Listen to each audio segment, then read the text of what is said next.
This is what's going on today. We have schools that were closed, that were going to open, that now probably can't open, that will open sometime. This is fruit for inequities. We are in the midst of making decisions that will have consequences for up to the next 16 years, as we saw. The research shows that during school closures, the number one factor that impacts student outcomes is teaching, not technology. And the number one factor that influences the effectiveness of teaching is daily teacher collaboration. Where the heck did the standards go? Where did common assessments go?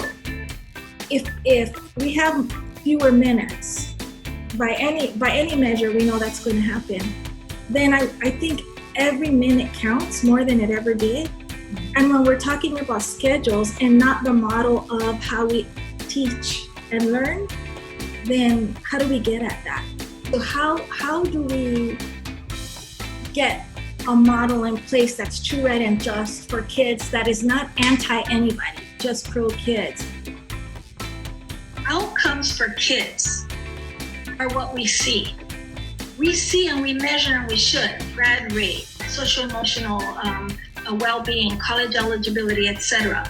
But what creates those outcomes are the systems that we don't see.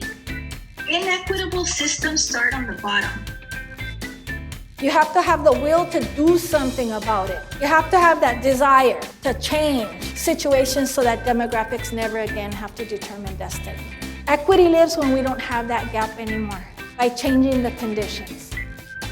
Beliefs turn into practices. And before you know it, practices to turn into policies, and that's what a system is. It's all these rules, and that's what drives outcomes.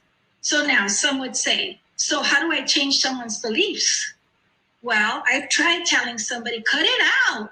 Don't think like that about Latino kids or African. And you know what? It doesn't work. So this is how you do it. Want to know how to do it?